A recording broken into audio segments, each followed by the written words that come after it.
I was freaking out at this point. I was like, you want me to go home with a dead baby in my belly? She said, this little black area, this is where your baby's heartbeat should be. And it's just black. There's nothing there. I just knew kind of at that point that something wasn't right and I didn't feel confident.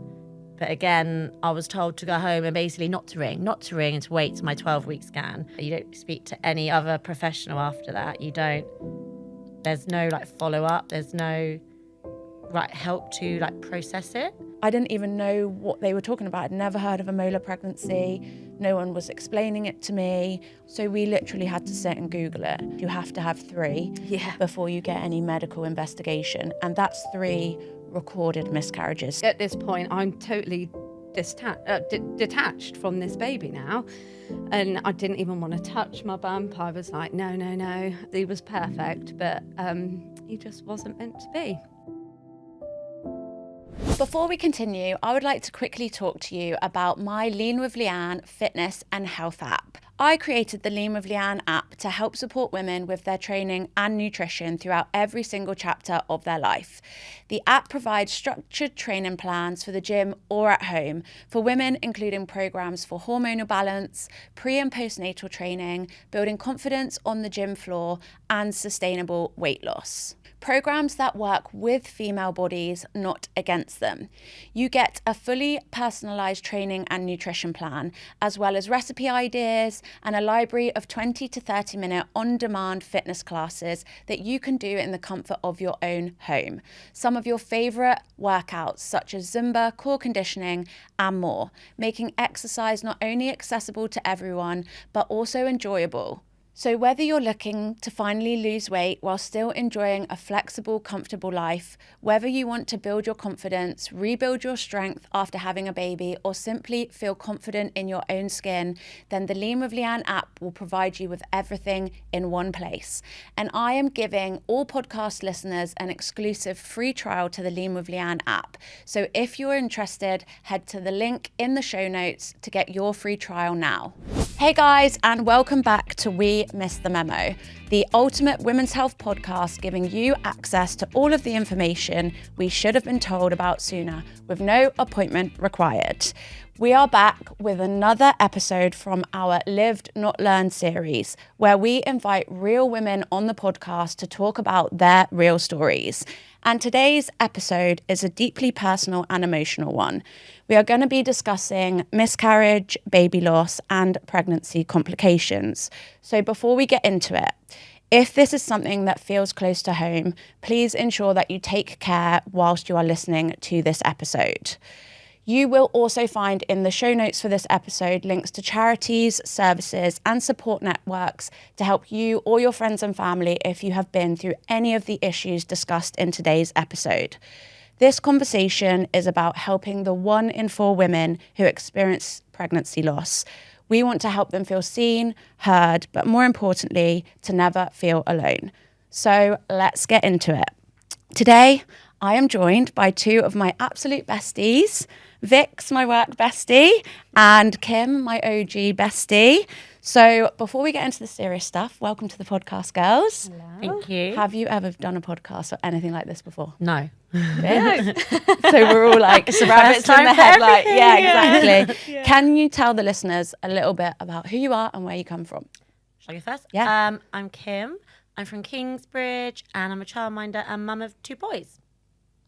Vix? Yeah, I'm Vicky. I nearly said 36. I'd love to think I'm younger than me. But I'm not. I'm 45 years old. I am a mum of 2 boys and I'm a personal trainer at Winners 2000. So I obviously know Vix from Winners. We are work besties and Kim and I have known each other since sixth form. No, before. that's year 7. What are you on about? Year You se- skipped oh like yeah, a year whole 7. Oh yeah, no. All right, sorry. What about that? I forgot about the other 7 years. Since we joined each other in year 7, and you were like, "Oh, that person is my yin to my yang." It definitely, and I have to tell the listeners the story about when I knew she was my bestie. I got bullied at school quite badly, and I just remember us walking through town. I think we were on a night out.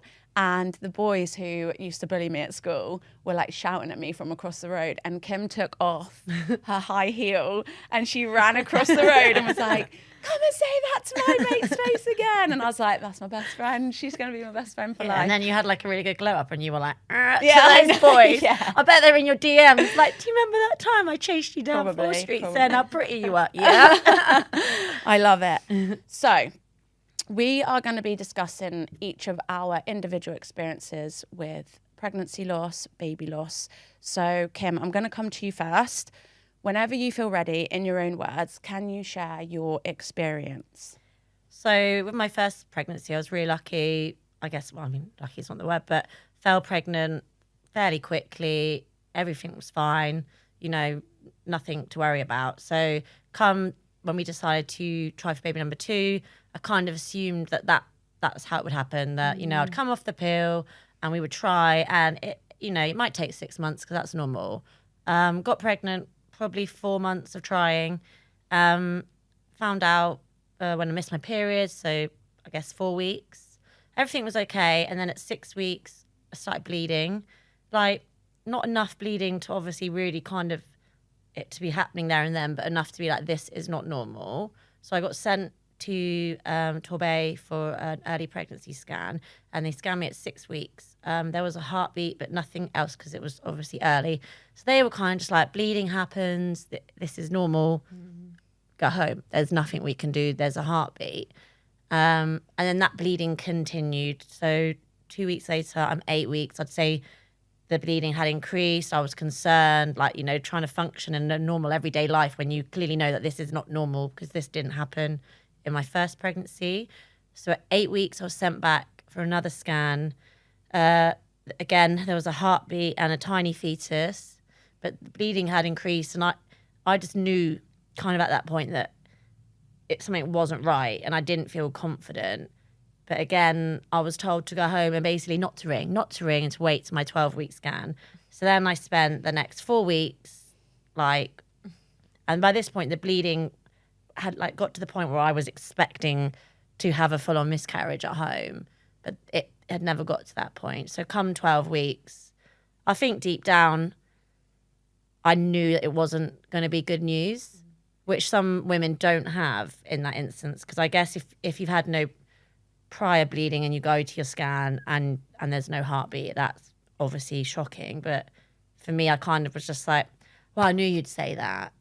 But then I wasn't, they still called it a miscarriage because I wasn't miscarrying normally, the baby wasn't coming out. So at that point, you've been told there's no heartbeat. And I didn't cry because I think I had so hyped myself up for that was what I was going to be told. But it's awful. I say it's awful, but you're on the ward where everyone's being scanned and having their successful pregnancies and coming out with scan pictures, and then you're taken to this side room and it's so obvious, and you also feel a bit embarrassed and humiliated because it's happening in front of other people, and you're taken to a side room and you're everyone out there knows that you've probably had bad news. And then this was on a Friday, so then somebody come to talk to me and they were like, this is what's happening. They were like, we can't operate, we can't do anything now because it's Friday, so we can book you in for Monday for the operation, which I forget the name for it, but it's the medical management of a miscarriage. So I guess it's a bit like having an abortion, but you a don't, because you're taken to the same kind of process. Same procedure. But basically, the baby didn't want to come out naturally, so they were like, it might happen over the weekend while you're at home. So then I had to go home. I had to spend the whole weekend at home, kind of just thinking, is it going to happen? I mean, thankfully, I'm not sure if it's thankfully, but it didn't happen. I have been told by other people that sometimes having the operation is better than having it the other way, because I know that can be horrific for more people, each to their own. So on the Monday, we went down, put to sleep, and then that's it. It's over with. And then you go home. You go home that same, you sit in a side room, you're monitored for not very long, and then you're just sent off, and that's it. You don't speak to any other professional after that. You don't. There's no follow-up. There's no help to process it. So then me and Ed, my husband, were just kind of right. And yeah, it's really a weird thing because it's a bit of a taboo subject sometimes, and I don't know why, isn't it? Because people are like, massively. oh, it was so early, it's not a baby, but it was a baby. You planned that baby. And you were haven't you? pregnant, and as a woman, you've gone through that thing. Like, I've never been put to sleep before. Like, I'd never, and that's like I had a week off work, 'cause that's what they said. And I mean, people were as great as they could be. Like, all of you lot come and like try to support me, but I don't know. There's no like lesson on how you actually get over that or what you do to deal with it. Maybe therapy is the answer, but no one tells you to go and have some therapy at the time, do they? Like, maybe you should have some therapy because it's probably quite a traumatic experience. You would think it would be like a system where you've gone through this, which is horrendous and probably is post-traumatic stress disorder. Yeah. Let's put you on a pathway of getting you some therapy, processing the emotions so you don't carry that stress into another pregnancy if that's what you're going to want to do. Yeah. But there just doesn't seem to be that system in place. No, and it's like maybe they think like that because some people, I mean, I probably did the same, like you wait to recover and then you try again for another baby. And I guess if you get pregnant quite quickly, you've maybe not in that minute forget, because you never forget, but you are then distracted by your new pregnancy. But then what comes with that is I hated my second pregnancy. When I finally got pregnant, it took 8 months after the miscarriage. I didn't want to tell anyone. I didn't put it on social media. I end up buying a little monitor thing to find the heartbeat at home, which isn't recommended, but I was so paranoid that something was going to happen. I had multiple private scans just to check. Yeah. And I didn't enjoy it at all. And I would never have another baby. I mean, I'm so grateful that I had my rainbow baby, but I would never want to have another baby because it ruined that experience of being pregnant for me, because that fear of that being taken away from you again. And again, nobody talks about that with you, do they? Like that how it affects you having another baby and your feelings towards your pregnancies. I think that's really powerful what you just said, that you would consciously make a choice not to have more children because of how your miscarriage ruined your pregnancy with Flynn. Yeah. And also like it really probably affected my marriage as well a little bit, because I talked a lot about it to my friends, because my friends are open, as obviously you, but I don't really think my husband spoke to anyone. And in our separation, he brought up a comment about, well, no one cared about me when we lost the baby, which I thought was a fair point, probably. Like, because who was he talking to? Are men as open at discussing it? I think that's a really valid point as well. And he's trying to support me in that moment because it's my body and it's me physically. But again, there's no support for the partners, the dads. Yeah, and they've also lost their baby as well, haven't they? And I think, it's like if it's you're trying for a first baby and you have a loss, that's awful because it's so exciting. And then, like, I don't think there is no right. Like, I had a baby. I was very lucky. We already had a child, but it doesn't make it any less awful wanting to have another child. So, yeah, thanks for sharing that. We'll get into like more details and questions about everyone's experience. But if we share our stories first, so Vix, if you'd like to, in your own words, tell us a bit about what you experienced and went through. Yeah, of course, no worries. I found out I was pregnant, which was obviously amazing. It didn't take me long to get pregnant at all.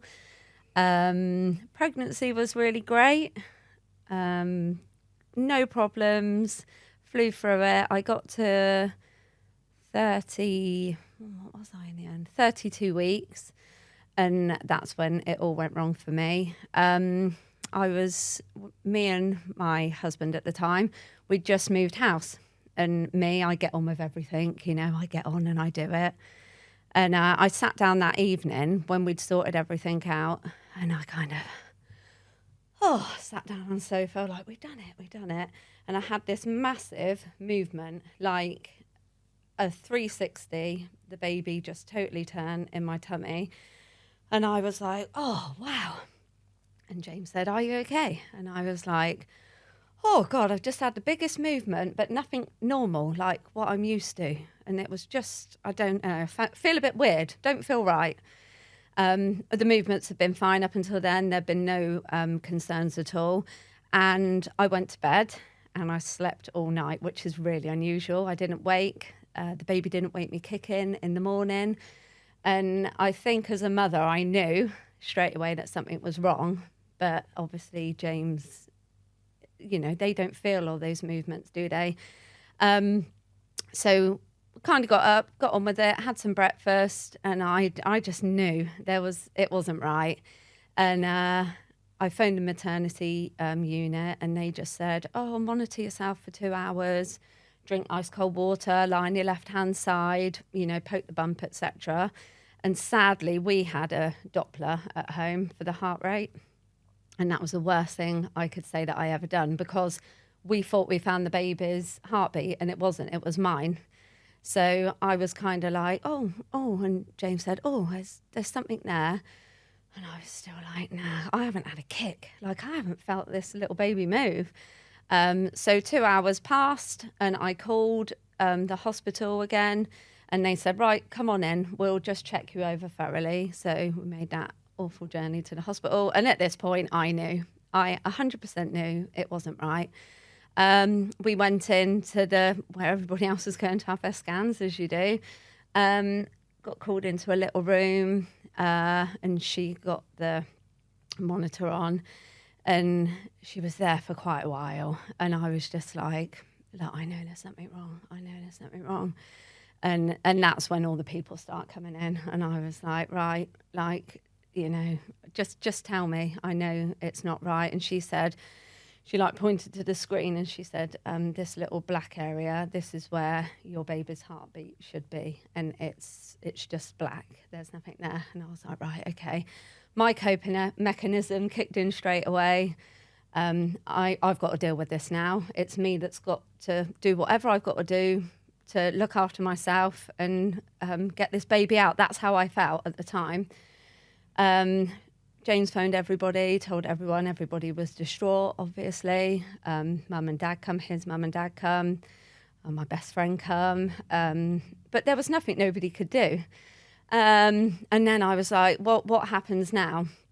And they said, "You'll take a tablet and we'll send you home." And I was freaking out at this point. I was like, "You want me to go home with a dead baby in my belly?" Like, at this point, I'm totally detached from this baby now.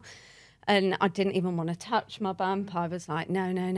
And they were like, "That's just what we have to go through. You might get some contractions when you go home." And I was like, "Right." And I was in fear of going into labour, not being in hospital. Like, what do I do? You know, the baby's dead. The baby's dead. And if that baby starts coming, nothing happened. Went home. Quite a funny thing, really. My dad said, "What do you want for dinner?" You know. And I said anything I couldn't eat throughout the whole of my pregnancy. And I said, "And I want a glass of wine." And I sat there and I had a glass of wine. I think we had spaghetti bolognese. And then I had to go back next day. Was it the next day? Yeah, it was the next day. And they told me to pack some clothes for the baby. I didn't remember all this. My mum was like amazing. She packed a little baby grow and that for the baby. I wasn't in a mindset of, I just wanted to get the baby out, and it took 2 days to get him out because there's no natural movement there, you know. And he was a baby. He was fully developed. Because there's no natural movement, they can't move down the birth canal. So in the end, my mum was with me the whole time, and James, and she said, "This baby needs to come out now. My daughter is my priority." And she said, "Give her an epidural. She's scared of pushing this baby out because the baby's dead.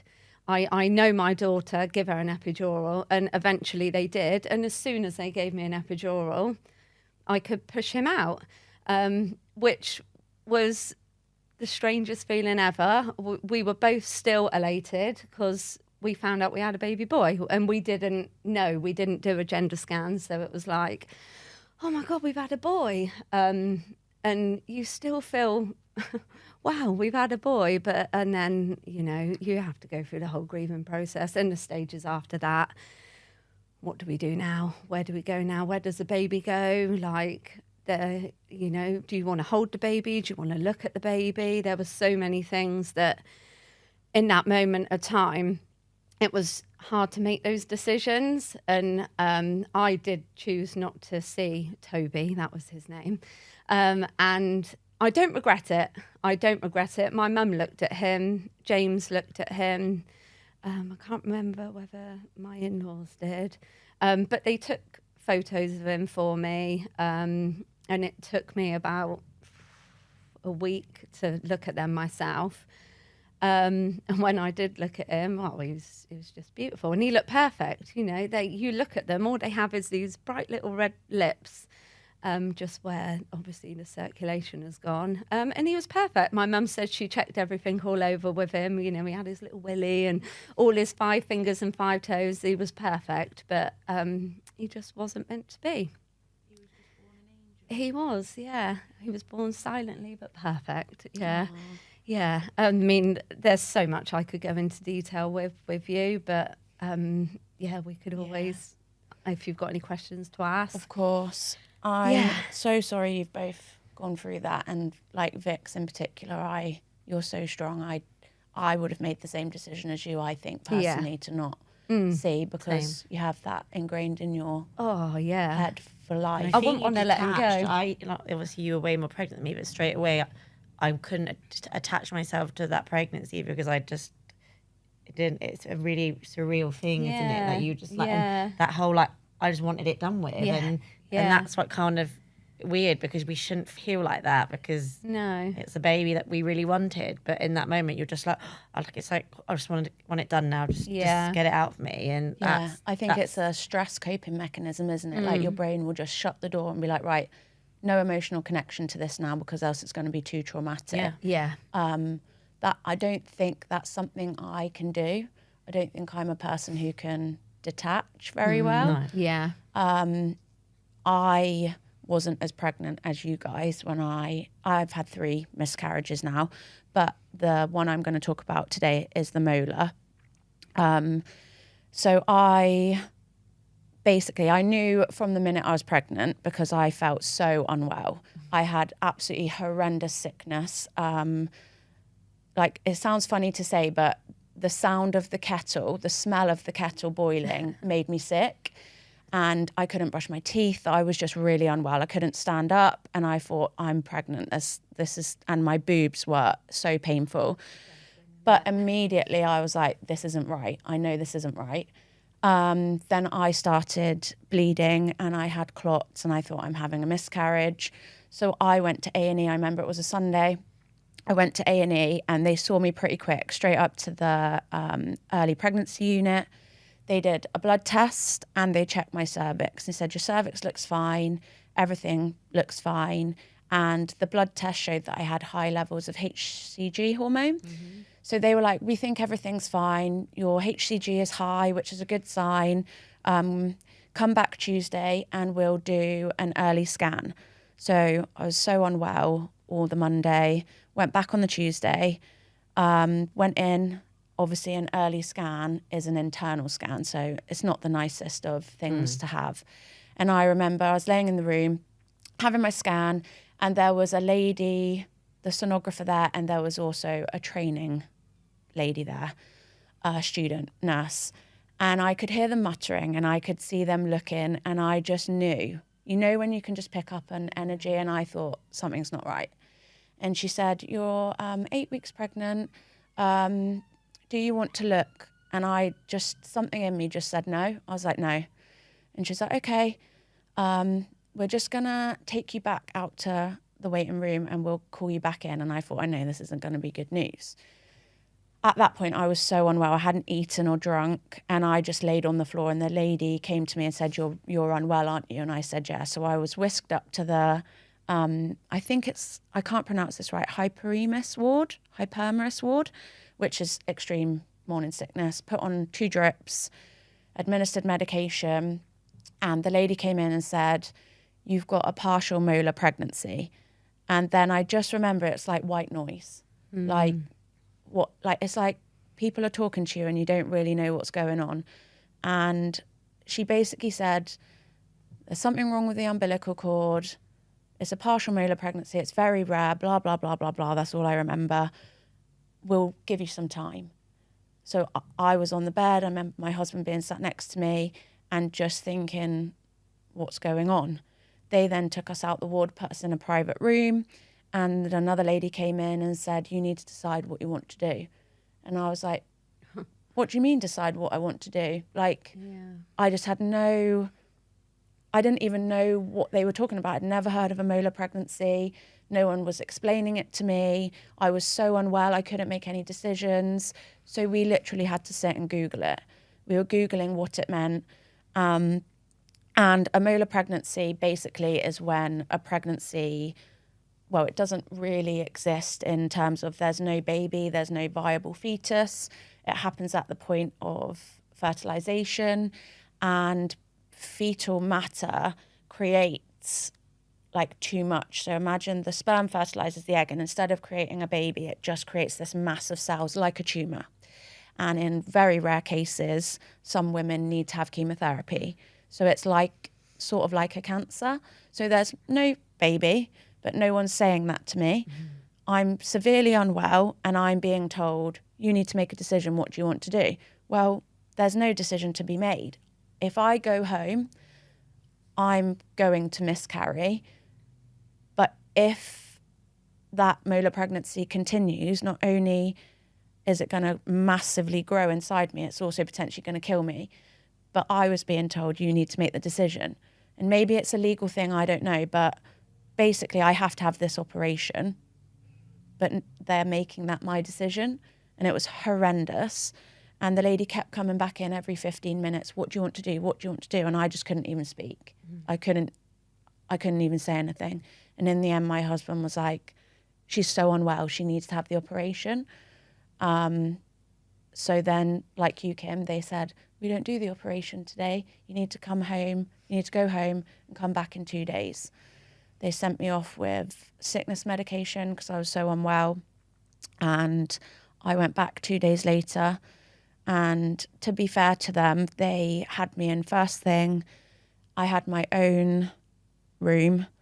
I wasn't put with all the other people, because that's another thing. When you have medical management of a miscarriage, the procedure is the same as if you were to be choosing to have a termination. And I'm completely pro-choice. I'm not against that at all. However, I don't want to sit in a room with a load of people that are choosing that when I'm not choosing that. And I have some clients and friends who have had to do that. But they put me in a separate room. I went down first, put me to sleep, and then you wake up and it's done. But, and I have said on previous podcasts, like I'm not about slating the NHS at all. I value the NHS. It's very underserviced and underfunded, but my experience was horrendous. And I remember waking up, and you wake up and you're on your own, you're not with your partner. I remember pulling back the sheets, and you're obviously there, like covered in blood and iodine. And I remember having a massive panic attack. And I just remember the nurse going, it's okay, you're young. It's fine, you're young. You'll have another one. You're young. And I'm like, that's not the thing to say. Like, it's not the thing. Yeah. Like, I also remember my husband then coming into recovery and being like, get rid of this now. Like, this bedding needs to be gone. All of this toweling, it needs to be, she shouldn't be seeing this. Taking me to the toilet because you have to have a wee before you leave. And then bringing me back out. You have your cup of tea, off you go. I then had to walk through maternity to leave the hospital. And I remember just coming out, and in front of me was a husband and a wife with their new baby in a car seat going home. Like, I've just had that taken away from me, and I have to follow these two in their most happiest moment, get in their car. And I remember my husband being like raging about it. Like, this shouldn't be a thing. And then, yeah, just going in the car and going home. And then 2 weeks later, driving to work, to have the same nurse phone me up and say, why haven't you come to your 10-week scan? Yeah. And I was like, Disgusting. What? Yeah. And she was like, you were supposed to be at your 10-week scan today. And I was like, I'm not pregnant anymore. you removed the pregnancy? And she was like, I'm so sorry. And it's not her fault. You know, It's the system. It's an admin error. It's one system not talking to the other system. But it was horrendous. It was horrendous. And when I returned to work, and I trained predominantly, well, all females, and I said, I've had a molar pregnancy, I think one person who was a midwife knew what that was. And everyone else was like, what's a molar pregnancy? I had to Google it when you told me, because I hadn't heard of it. And I just thought, how are we as women unaware? I'd heard of like ectopic, but Yeah. never a molar. Yeah, no. That I'd never was heard the of first it. time. And no one properly sat me down and even explained what it was. We had to Google it to figure it out. And then, you have your surgery, you have it removed. I think it was a little bit different for me than for you, Kim, because I was told we have a bereavement midwife here. If you do want to speak to her after your procedure, you can. So that was offered. They might have, but I can't. Yeah. If I had gone into that mode. And I also was like, I don't want to talk to a midwife. I remember them saying, like, asking me what I wanted to do with the baby Yes, after. they asked me that as well. Like, it's all happening before I'd even had the procedure, and it's all these questions, and you like, kind of, like you say, everybody's asking this stuff, and you're like, well, hang on, I've just found this out, and now you're asking me what we're going to do with the ash, because this was, well, I think they say that they can take them somewhere, and then it's whatever it is, like a cremation, I suppose, but you don't get it. It goes off somewhere, and that's that. And I think I was just like, I remember really sitting know. there and the lady saying to me, what would you like to do with whatever it is they take out of you? Yeah. Because it wasn't a fetus for me. There was no fetus. And I just remember going, what? And looking at Julian, my husband, and just being a wreck. And he was like, what do you mean? And they said, we can, we have to ask, we can give you back. And I was like, I don't want to see, I don't want to see, I don't want to see. And then Julian said, can you donate it to science? Because there is a place in London where they send molar pregnancies to do research on them. So we opted for that. But I just couldn't even see or think about that. And, in the moment, like you say, you're certainly not in a sound place to make decisions like that. So it was really hard. But how did you guys find the hospital system? So I was Torbay for my experience. So when I had to have the operation, to be fair, that was in a separate section, so I didn't have to go through to be near anyone in maternity. So I think that helps. Like you say, that would have been more horrific because, like you say, you don't want to see that, do you? I found it frustrating that things can't be done at the weekend. Like, I get that people don't work weekends, but in those situations, like, you want to be seen and dealt with, and because you are kind of just told to go away and deal with it with no real support of how you deal with it. I mean, I was first in as you on the Monday morning. It was quick. That you can't fault that, but it's just a shame that it isn't. Like, why can there not be a room, like, maybe like on, I don't know how they could do it, but maybe on the outside of the maternity ward, just somewhere when you're in that situation where you can be taken away from everybody else that is not in that situation. That's like, just what they've a side got at room. Torbay Hospital. It's kind of still near maternity, but just outside of it. So we were kind of scooped off to that room. And then when you leave, you're outside of maternity. Right. As far as I can remember, I just wanted to be out of there. But I remember I didn't have to walk through and see mums with babies or, anything like that. But I was at Torbay as well. I mean, maybe because I wasn't obviously as far gone as you, but they took me just to a side room on, like, in the waiting room in Torbay, where you have like bloods and you have Plymouth and Torbay do it differently. Weirdly, but in Torbay you have to come to have the bloods done, not at your doctor's, whereas they're done at your doctor's to Plymouth. So you go a few times at is it the 12 weeks can you normally have the bloods done? I can't remember, but I was just taken to a room like on that same waiting room with everyone. So they obviously maybe do for later on pregnancies, but it would be nice if they could do that for everyone. Like kind almost of experiencing a loss, because bereavement. it's just ward or being something. taken away from that, like you say, because it's nothing worse than coming out. And it's not just our hospitals. So many people say that, like you go there and then you're left in that situation with everybody else who are having successful pregnancies. I had one client say to me that I'm not sure if this is Torbay or not. And again, we're not slating Torbay, it's just the system, isn't it? Yeah. That you have to go in and like pay for your scan pictures. And then she said she had no heartbeat, but was so distraught that she was like, well, I'm not asking for a refund. Yeah. So, and then I can't remember what happened, but you do have to pay. I Yeah. don't know whether they'd, I don't even know. I think we probably at that point were just like, that's gone out the window. Yeah. But yeah. I think that's probably why there's such a rise in people paying privately for like, you know, your 4D scans or having more regular scans. Like there's just a place in Paynton that's opened up that does it, that you can make appointments for. But how you're in a situation where you're, you know, potentially going for medical management of a miscarriage and sitting with people who are having terminations, or you're having the worst news ever, and then you're being sat with people who are having the best news ever. Like, it just shouldn't be a thing. I mean, Vix, were you on a maternity ward? I'm guessing you had to be when you gave birth. It was on that level. I remember it being on that level, but it was called the Mary Dow Suite.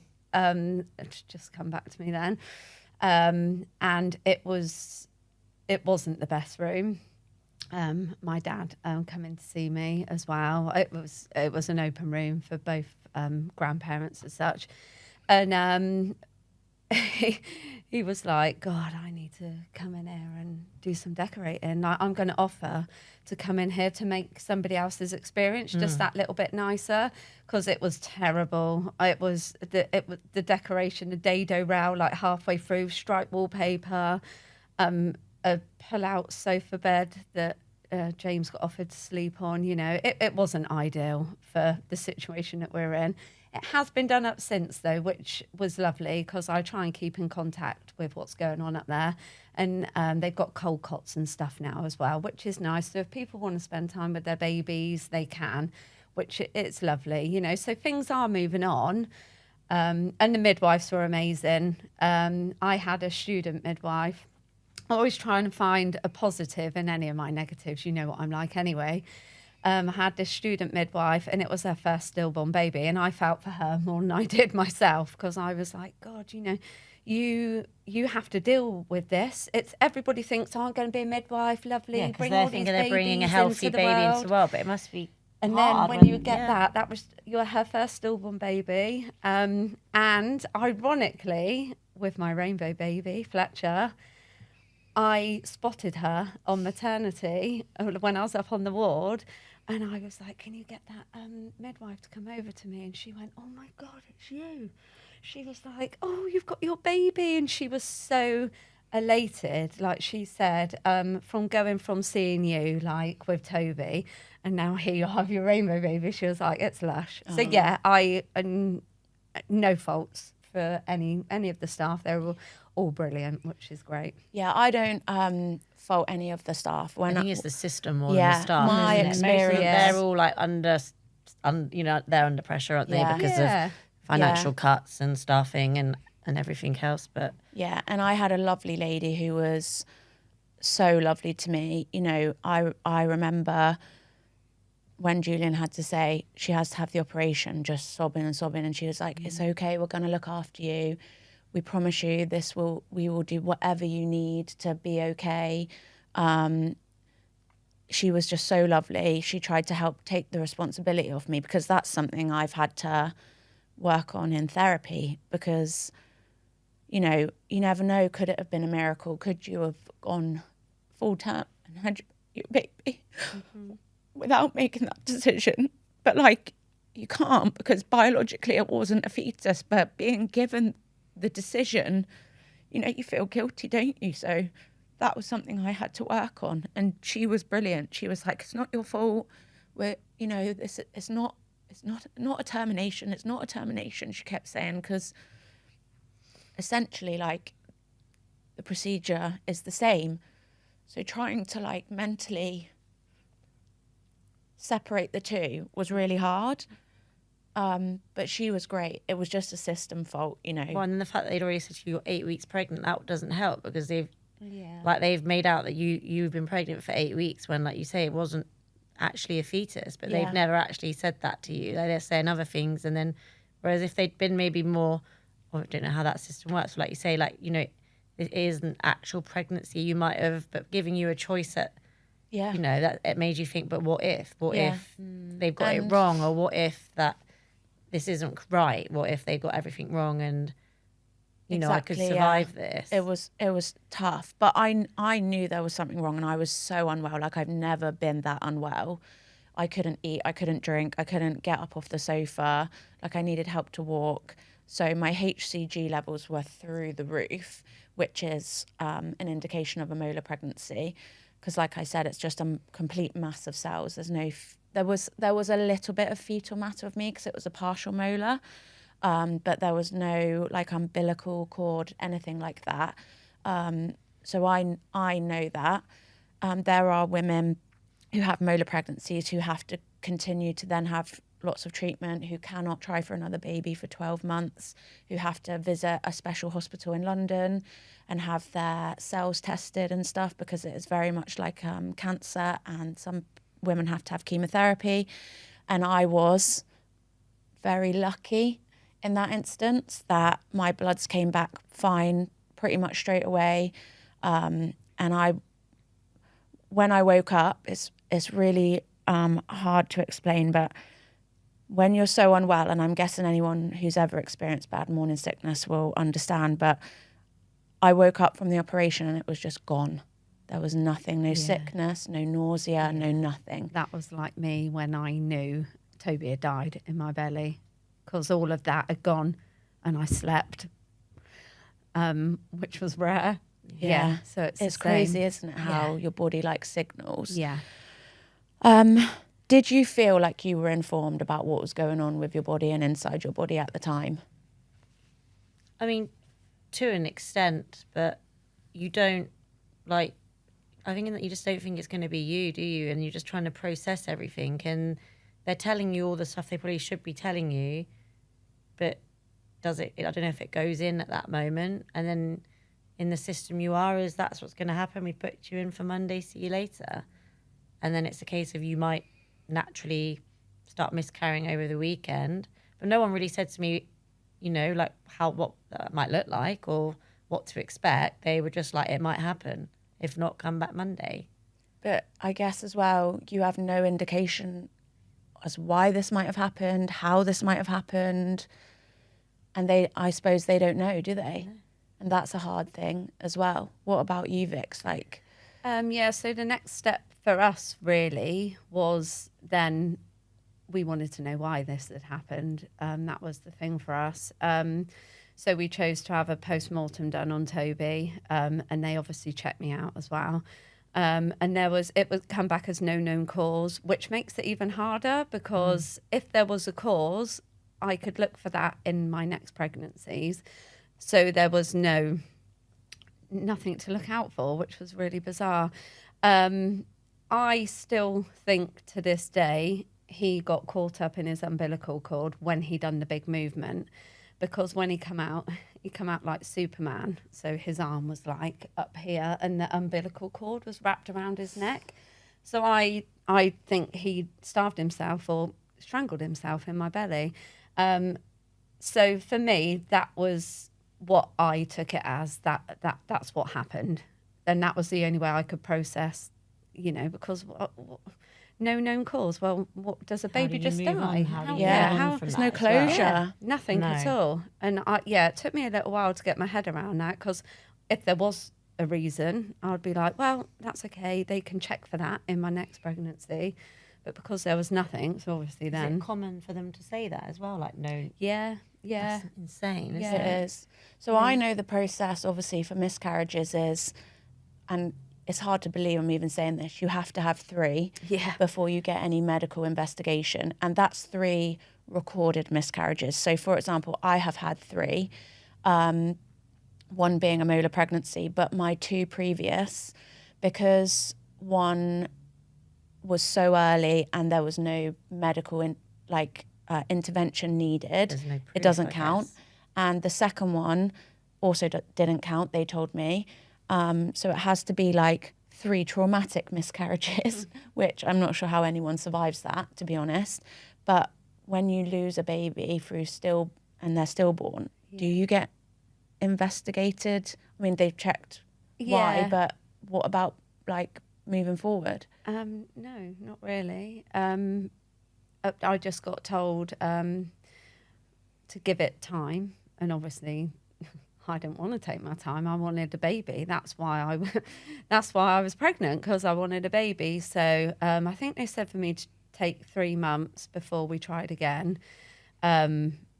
And I think we did listen to that, and we tried to take care of ourselves before we tried to conceive again, because the stress of it would have probably have ended in something terrible like a miscarriage. So we did stop, but there was no no advice or no, what's the best to do for you. Yeah. It's No, like monitoring your bloods or... No. And when you got pregnant again, Yeah. were they... Oh, they were more brilliant. They were more consistent with your care. Yeah, they were fantastic. I mean, I kind of helped myself anyway, because on my midwife notes, in the end, I put loads of Tommy stickers and Sand stickers all over them, because if you got to see a different midwife, a bit like your situation, they don't read on your previous. So as soon as they took out my notes, they would be like, oh, that's a trigger there, Tommy Sands. Because I said to James, like, I can't be talking about this all the time. Yeah. I need to try and enjoy this pregnancy as do much that, as though. I can. That's where they should try to somehow share that information. Yeah. So it's like everybody dealing with you knows this about you, so you don't have to keep my bringing it client up. works at the hospital, and she told me there is a sticker process, and that on your file there should be a big sticker told on the that. front. Yeah. However, probably a couple of months after I had the phone call asking why I wasn't at my scan, I then got a pre-op appointment for a laparoscopy. Probably got bumped up the list because they knew they massively fucked up by ringing me and asking why I wasn't at my scan. I went into gynecology for my pre-op, and I could see my folder on the lady's desk with a massive teardrop sticker on the front, which probably is the indication of you should read these notes. Mm-hmm. She then said, you've had a recent pregnancy, so we can't do this pre-op. And I was like, I'm not pregnant anymore. And this is the 3rd time I've had to say that to this hospital who removed my pregnancy. Yeah. And she was like, and I was in for my laparoscopy the next week. And I fully believe that process was sped up because they knew they messed up. Yeah. So even the sticker system doesn't work. No, it doesn't work. No. And you shouldn't even have to put your own stickers on your own file.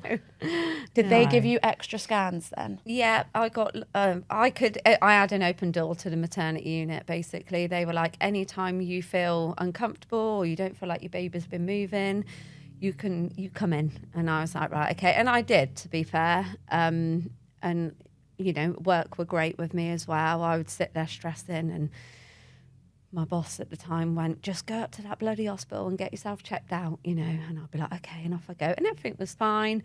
I just wanted to get past that 32 weeks. That was my big thing, because I know anything can happen, like before then and after then, even when they're due, anything. I think, God, don't leave me cooking too long. Like, this baby's ready now. Well, that was like one of our, I'm sure she won't mind me talking about our other friends. She's had a stillborn baby, didn't she?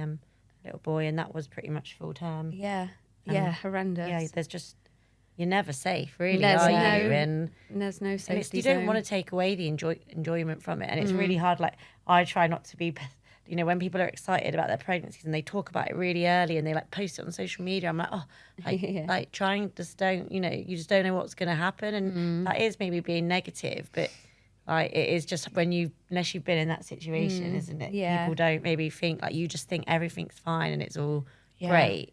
And that's why this episode is so important, because I don't think it's talked about enough. You described it as a taboo. The statistics say it happens to 1 in 4. Yeah. I also think those stats are bollocks, because let's take our best friend group. There's 4 of us. Some of us have had multiple miscarriages, but we've all had miscarriages. So that's that's like 8 in 4. Yeah. And that doesn't include, like I said, We the were women, young, healthy women at the time, like in our mid-20s, like no reason to be... I know. I know the stats. My mum experienced a few, but she was, in her 40s, to be maybe more expected. But yeah, it's not talked about enough, and I don't know why. And probably because it's a women's health issue, hence why the podcast exists, because we're going to do the educating.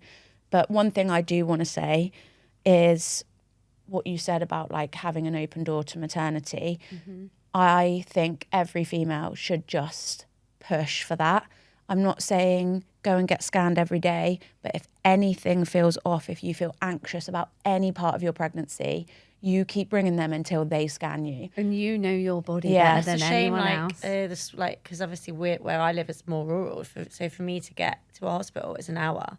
Like, I know the money isn't there, but like in Kingsbridge, there is a small hospital. Like, if there was just someone there that was able to scan like those women in those moments, and like, you know, it's just a shame that the system isn't made to help and support. Like, you know, you should be able to go to your local doctors or hospital and be able to be reassured, not have to go and then try and get an appointment and but I just think wait to have things dealt if you with. feel nervous or anxious, go every time, because the reality is it doesn't really take much for them to scan you, and if it puts you at peace and if you can make sure everything's fine, or it can detect something early, you go and you don't leave until you're scanned. Negative thing that I found from them was I did feel after when I phoned, I don't know if I phoned the doctors or the maternity ward, but I wanted to have another scan after that 8 week, and I was very much made to feel to not go back to my 12th, and that really bothered me, because then obviously I felt if I'd gone at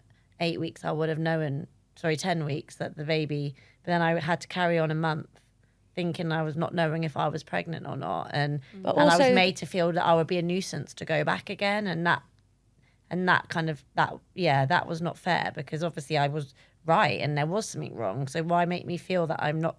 And that even during pregnancies, like successful pregnancies, sometimes we're just not listened to, and it's so annoying. Like, why did we not? It's our bodies, like, listen to us, and they are so great, the midwives, and I know, like, it's not them personally, but it's like, just listen to us, listen. And I know that's you're why busy and you've got a lot going on, but I know what's happening and something is not right. that's why you just have to be like Your biggest advocate. fully strong on it, and just don't take no for an answer. If I ever was in that situation, obviously I wouldn't be now, but I would definitely tell anybody else to just be like, I want to have another scan. I mean, I tell people, go to the GP and don't leave until you're seen, because it's just not worth it. And the things that's laughable about it is, you're constantly told in pregnancy, you need to be calm, don't be stressed. If you're then telling a health professional, I'm stressed, I feel something's wrong, and they're going, just go home and deal with it, you could potentially then be causing harm to the baby. So if you just see me and scan me, which won't take much of anyone's time,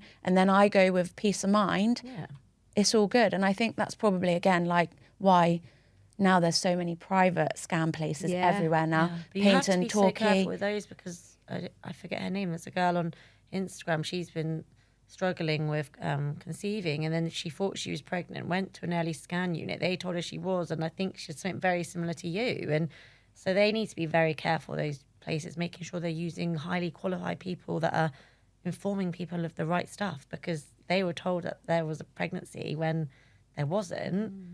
Well, I guess if it was a molar pregnancy, it might look in the early stages like... So private or NHS, it's such a hoo-ha for women, and you just need to be so careful and make sure you're getting the right advice and the right...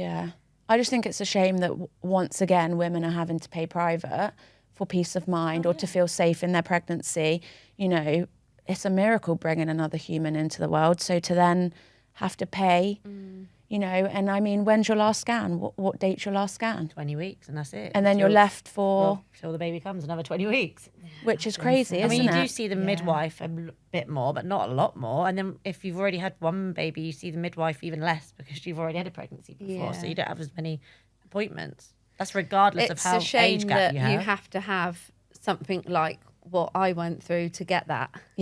Like, because I was then under consultant watch for both of my future pregnancies, and I needed that, and that was brilliant. And I saw, like, the baby, I think I had a scan even at 30. What did I get up to? They let me go 36 weeks, and I think I had a scan at 34. I had one every 2 weeks. Just to make sure everything was okay. Just to give you peace of mind. Yeah. But I don't know what the systems are like in other countries, but I mean, I hear like Australia, like have really good like women's support. Like after you have a baby, you get taken off to like you can stay on like a unit for a week where they help like you like get your breastfeed and all this stuff. So I imagine I'd be interested to know what their care is like for women who have losses. Yeah, because that's another thing. I mean, it's a whole nother episode, isn't it? Giving birth, but to like push the baby out, be physically exhausted, and some women are like 2 days, 3 days trying to give birth, and then just be like, okay, you've had a wee, off you go, and then deal with this new human when you're physically exhausted. Yeah. It's a lot, isn't it? How did you physically feel after your loss? I mean, Vix, obviously for you, I can imagine it must have been really tough. Yeah, it was tough because obviously at that point all the nursery was set up. You had a bump? Yeah. I had quite a big bump. I did find a picture earlier because I was looking through my pictures, and I did see, I was quite big, you know. But yeah, so that was the first thing. My dad emptied out the nursery, and I can't even. It's like you say, it's all a bit of a blur, that bit to me, because I didn't want it to be happening. But I seemed to deal with it okay. James was always there for me when I needed the help. And then I remember James went through a big dip, and then I was there to help him. It's really weird, like when you're in a relationship, how you help each other through it. But with the help of my family, I think that's all I can say is how I got through the first 3 months. I think I was entitled to full maternity leave. But I just found being at home on my own really scary place then. And I didn't want to be on my own. And I went back in the August? So I only really took 3 months off of work. Wow. And I went back to work because I just wanted to get back to normal. Yeah. I just wanted to find me again and be happy again. Yeah. And that's what I done. I think and I mean, for all of us, it's really tough. We're self-employed women, do you know what I mean? And the law has now changed, and there's a lot more help and support financially and in the workplace for women that have miscarriages. But I went back probably too soon, and I was like you. I was like, I'm just going to go back to work. I'm just going to crack on. And stupidly, I was like, right, I'm going to train for a high rocks, and I'm going to do this. And I think I was just papering over the cracks, you know, and I didn't take into consideration the massive effect on my hormones, the effect on my body. And I was only 8 weeks, so I can't imagine like being 31 weeks, you know, your body would have had a lot of adjusting. Yeah. And you've given birth. And it makes me emotional. You are like the strongest person, because I don't know how you've given birth and then not had a baby to go home with. Like, that is probably one of the most traumatic things I think a woman can go through. So, you know, to be able to share your story, like, you're so amazing. I like to. It's the way, that's my grieving process, if you like. I think if you don't talk about it, you're gonna die inside, you know.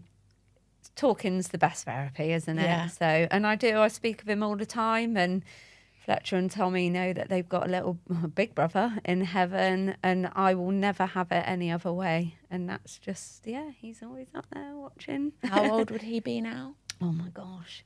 What's Fletcher this year? 14. So 15 he would have been in June. Yeah. Crikey. And I mean, do you ever think, Kim, about like your due date or... Oh yeah, like how 'cause it old would your have been child in would be? the August. It was an August baby, and I always just like, it probably would have been a girl. Then end up with 2 boys, but it just wasn't meant to be. And I think, like, I always think, to count myself lucky, which I know is the wrong thing, because I think I could have been like you or my other friend. And I just think, even though it was horrific, Of course. like, Any loss it could is have been horrific. so much. And I know, like, we should still like acknowledge, but I think sometimes the way I deal with things is like, could be worse, it's fine, like it's fine, like that could have happened to me, which would have been obviously awful, but we should also like be okay. And people probably say that to anyone, like, oh, you know, like, for not fob you off, but it was just you were early pregnant, you weren't that pregnant. And Ugh. I think that is a thing that women shouldn't do to other women, because it's I had a guy dismissive say of to me in the supermarket, right? Obviously, he didn't know what to say to me.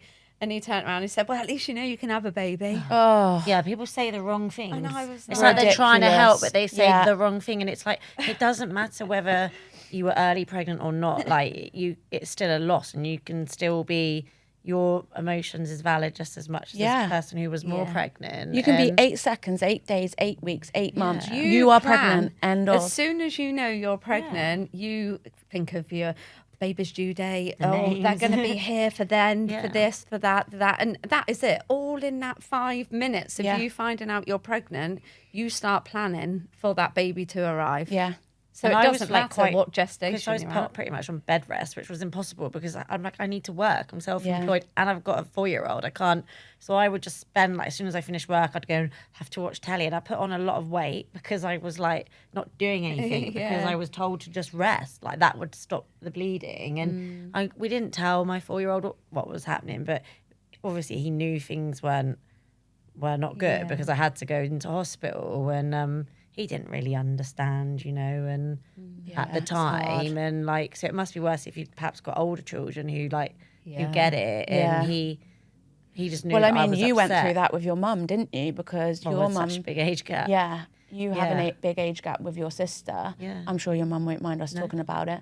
And then she wanted multiple there's miscarriages 17 afterwards. years between me and my sister. My mum had a baby and she didn't want her to be not an only child, but obviously because of the big age gap, it isn't like, I guess, a normal sibling relationship. So they wanted to have another baby, and unfortunately she couldn't keep pregnant, but she was 42. She thinks, her age played a fact into it, and they just stopped because she couldn't go through it. And she was the one who told me, so mum, one of the miscarriages had been a natural, and then 2 had been the operation, and she was like, the natural was the most horrific. Yeah. And she was like, have the operation, Kim, Yeah. because she was like, that traumatized me more than the And operation. you go to sleep and you wake up and it's obviously happened, but you don't physically have to No, endure you just, that. I feel like, I think I bled for a bit Yeah, after. yeah. You're probably the Yeah. same. And then I think I had to do tests for a while to make sure that till my levels were down, and it told me. So they say you shouldn't try, I think, until obviously Yeah. your levels are down, and it says that you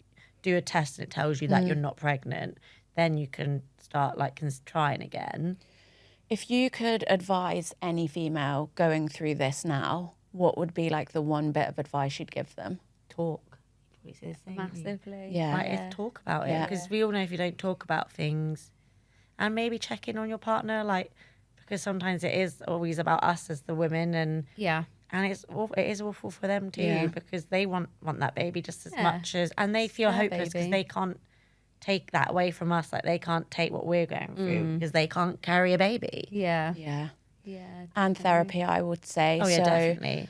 I would fully rate EMDR therapy for miscarriage and baby loss. Because I went back to work and I probably tried to pretend it wasn't going on and just cracked on,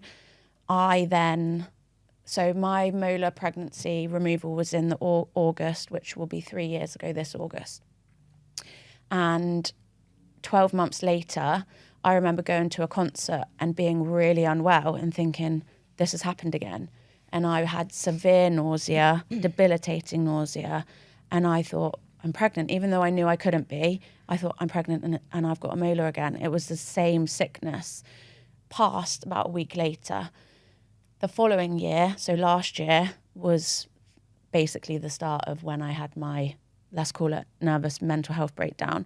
And again, this intense nausea and then panic attacks and like the neurological symptoms I was experiencing, like my face was drooping, I was having spasms in my hands. And my therapist said to me, this is called illicit memory. And there's a book called The Body Keeps Score. And when you do not process the emotions behind the grief and the trauma of something like a molar pregnancy or a miscarriage, your body will bring it back up. And the fact this has happened literally the same date 2 years in a row is your body telling you there is grief here that you need to process. So I have processed it via EMDR and talking therapy, and it's been life-changing for me. Obviously, it's still very sad and very traumatic, and I don't have any children yet. So it's something that I do think about a lot. However, I have no physical symptoms anymore, no neurological twitches, nothing like that. And the EMDR just took all of the trauma out of it. So if you are someone who's struggling, definitely try and get therapy. And you can refer for talk-in therapy and EMDR therapy via TalkWorks. If you just Google them, you can fill out a form and you can self-refer for free EMDR. But yeah, definitely talk. I think that's good because a lot of women I think maybe their way of dealing with it is just getting pregnant and having another baby. Yeah. So if you're not able to get pregnant, that's obviously something that's going to make those traumas worse. But also you haven't then really dealt with it because you've just gone and had a baby. So that event of your life is still there, and you really should acknowledge it because you don't know when it could come back and yes, you have been lucky and we've had our rainbow babies, but you still went through a traumatic experience which can have an impact on your life. You just... Have you ever had any therapy about... No. Is it something that you would explore, or do you feel like you've processed it? I'm okay. Yeah. I know we've spoken about it before, and then I thought about it, but I genuinely think because I've spoken and I reached out to Sands when I first lost, and I spoke to people who knew how I felt. I think that was the big one, because my mum kept saying, I can't help you, I want to help you, but I can't. I don't know how you're feeling. I've not been through this. And that was when I reached out to that, and I feel that did really help. Yeah. And then obviously I've done my own things for charity for Tommy's, and I think that really helps. And it brings people together. And then you come to these events and you speak to people about it, and people turn up that I didn't know had a miscarriage, and I think, wow, you would have had that as well. Ladies, we have a tradition on the pod where I ask you to bring a little picture of you as a child. So Kim, show everyone your picture. Can you see? It's a bit blurry. It's old school. Is the light on? You haven't locked your screen. Oh, She's locked her screen, guys. I haven't. Should we edit that? Do I try and make the brightness? Oh my goodness me. Oh, it's because, how do we do this? Why do we do brightness? You were prepared a second ago. Yeah. Right. Oh, God. Right, the brightness is on. Quick. Okay, show everyone. Okay, take a little look at your picture. As an adult woman now, if you could go back and say anything to little Kim, what would you say? Life's tough, darling, but so are you. I love it. The posh accent that came out of her then as well. She totally does not sound like that in normal. Okay, Vix, let's see your pic. Okay. Are you ready? Yeah, go on. Oh, what a little cutie. Same question. If you could go back and say anything to your younger self, what would you say? I would say just be you. I wouldn't change anything of what I've done in my life, but live each day like it's your last. I love that. I'd just like to thank you both for sharing your brave stories. I think it's going to help so many women, especially those who have experienced different miscarriages, molar pregnancy, stillbirth. We have so many charities and so many services that can help support anybody who has had any type of experience with anything we've discussed in this episode. Even if you are a friend or a family member who doesn't quite know how to approach someone who is currently going through this or has been through this, there are some amazing platforms out there that can help, including some that Vicky's mentioned, Tommy, Sands, Luna's Fund. There are services within the hospital, so please ask about a bereavement midwife. But in the show notes, you will get links to all of the charities that we know that you can access and communicate with that can help signpost you to other places and give you the support you need. But we are also going to be inviting some more amazing guests onto the podcast who will be sharing more about the services that can help, such as the perinatal mental health team from Torbay and Derriford are going to be coming on the podcast. We have the amazing lady who's created Luna's Fund, which is a charity that works with both Derriford and Torbay Hospital, supporting families who have had the experience of miscarriage and baby loss. And we will be having a bereavement midwife on to help other women who are going through the process. Please make sure that you like and subscribe to the pod on Spotify, Apple or YouTube. And please share this episode because it is so important that so many women see this. Make sure you follow us on socials at We Missed The Memo podcast. And if you have any questions or any subjects you would like us to talk about, then you can email us at wemissedthememo@hotmail.com. We are going to head over to the bonus now on Patreon, where we're going to lighten the mood a little bit. We're actually going to talk about dating apps, men DMing us, and dating in your 30s.